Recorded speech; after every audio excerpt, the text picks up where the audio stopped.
राधे राधे। स्वागत है आपका हमारे चैनल स्पिरिचुअल श्लोका में, जहां हम श्रीमद् भगवद गीता के अध्याय 18 मोक्ष संन्यास योग समझते हैं। श्रीमद् भगवद गीता का 18वां अध्याय मोक्ष संन्यास योग है, जो जीवन के उद्देश्य, कर्मों की शुद्धता और आत्मा की मुक्ति के बारे में भगवान श्री कृष्ण के अंतिम उपदेशों का समावेश करता है। इस अध्याय में श्री कृष्ण ने अर्जुन को कर्म संन्यास योग और मोक्ष के बारे में विस्तार से बताया। यह अध्याय गीता के अन्य अध्यायों का सार रूप है, जहां श्री कृष्ण ने आत्मज्ञान, धर्म और जीवन के सत्य को समझाया। कर्म का सिद्धांत। श्री कृष्ण ने अर्जुन से कहा कि सभी व्यक्ति को अपने कर्तव्यों का पालन करना चाहिए। बिना किसी स्वार्थ के कर्म करना यह सबसे श्रेष्ठ होता है। कर्मों का त्याग नहीं, बल्कि उन्हें सही भावना से करना चाहिए। कर्म को भगवान के प्रति समर्पण के रूप में करना चाहिए। संन्यास का महत्व।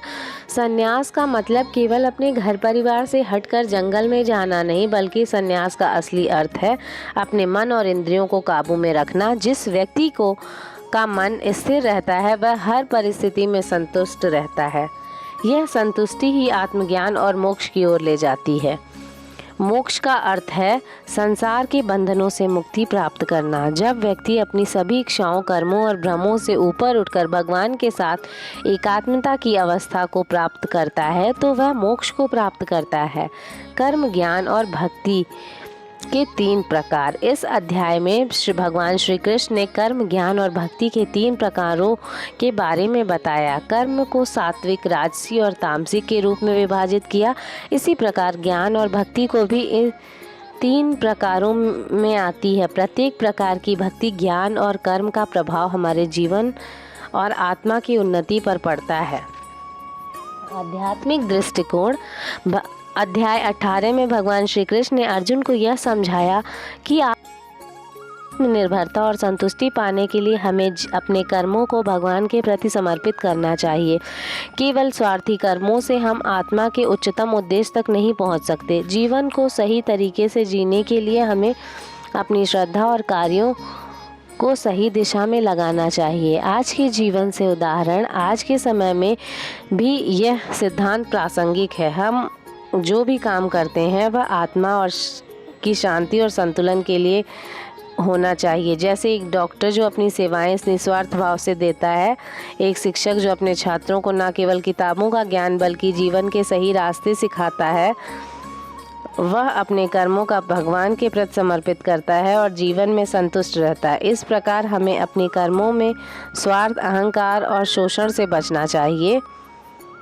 श्रीमद् भगवद गीता के संन्यास का उदाहरण। आजकल अधिकतर लोग भौतिक चीज़ों की सफलता की ओर लगे रहते हैं, लेकिन कभी कभी हमें अपने भीतर की शांति को भी पहचानने की ज़रूरत है। जैसे एक व्यक्ति जो हमेशा तनाव में रहता है और खुद को समय नहीं दे पाता, वह कभी भी जीवन में सुख शांति महसूस नहीं करता।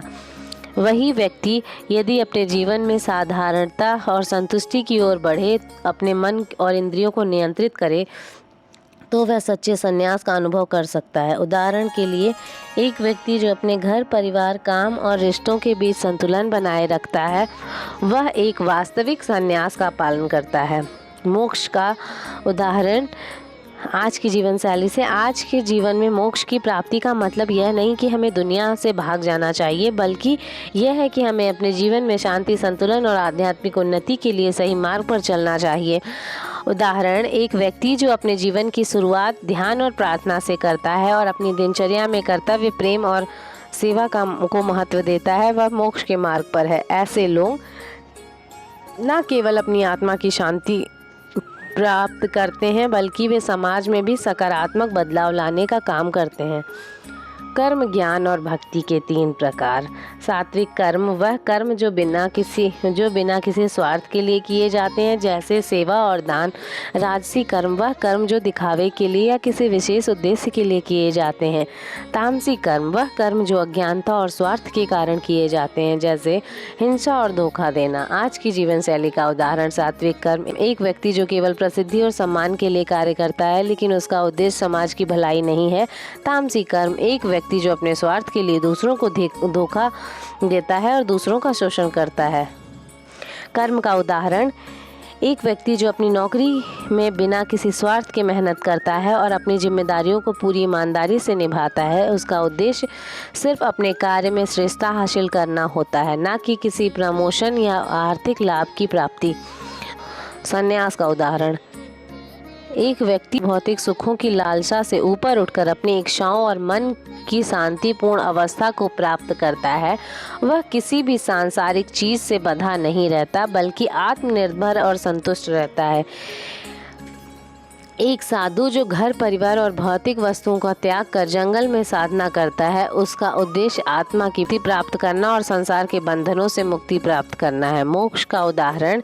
एक व्यक्ति जो अपने जीवन को भगवान के प्रति समर्पित करता है और हर कार्य को उसी भावना से करता है, वह संसार के आकर्षण से ऊपर उठकर सच्चे आत्मज्ञान की प्राप्ति करता है और मोक्ष की ओर बढ़ता है। दूसरा उदाहरण। एक संत जो अपने जीवन में पूरी तरह आत्मनिर्भर है और भगवान के साथ अपने संबंध को प्रगाढ़ करता है, वह अपने जीवन को शांति और संतुलन की ओर मार्गदर्शित करता है और अंततः मोक्ष को प्राप्त करता है। सात्विक, राजसी और तामसी कर्म का उदाहरण। एक सात्विक कर्म। एक व्यक्ति जो समाज में सात्विक कर्म जो समाज में सेवा करता है, जैसे एक स्वयंसेवी जो गरीबों की मदद करता है, एक शिक्षक जो बच्चों को न केवल ज्ञान बल्कि जीवन के सही मूल्यों का भी पाठ पढ़ाता है। राजसी कर्म। एक व्यक्ति जो केवल अपनी प्रतिष्ठा और दिखावे के लिए कार्य करता है।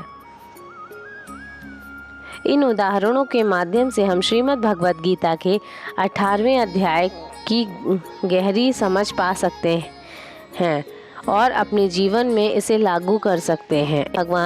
इस अध्याय में भगवान श्री कृष्ण ने हमें यह बताया है कि मोक्ष प्राप्त करने के लिए हमें अपने कर्मों को भगवान के प्रति समर्पित करना चाहिए और अपने मन इंद्रियों को नियंत्रित करना चाहिए और सच्चे रूप से भक्ति में लगना चाहिए।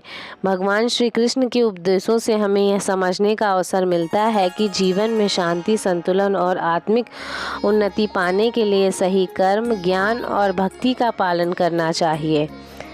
तो दोस्तों, इन उदाहरणों से हमने देखा कि श्रीमद् भगवद गीता के सिद्धांतों को अपने जीवन में कैसे अपनाया जा सकता है, चाहे वह कर्म का सही तरीका हो, संन्यास का वास्तविक अर्थ हो, मोक्ष की दिशा हो या कर्मों के विभिन्न प्रकार हो।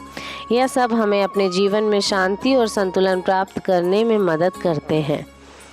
अगर आपको यह वीडियो और उदाहरण उपयोगी लगे हों तो कृपया इसे अपने दोस्तों और परिवार के साथ शेयर करें। हमारे चैनल को सब्सक्राइब करें ताकि आप आगे भी और देख सकें। कमेंट में अपनी राय और विचार ज़रूर शेयर करें। हमें आपके सुझावों का इंतज़ार रहेगा। जय श्री कृष्ण। राधे राधे।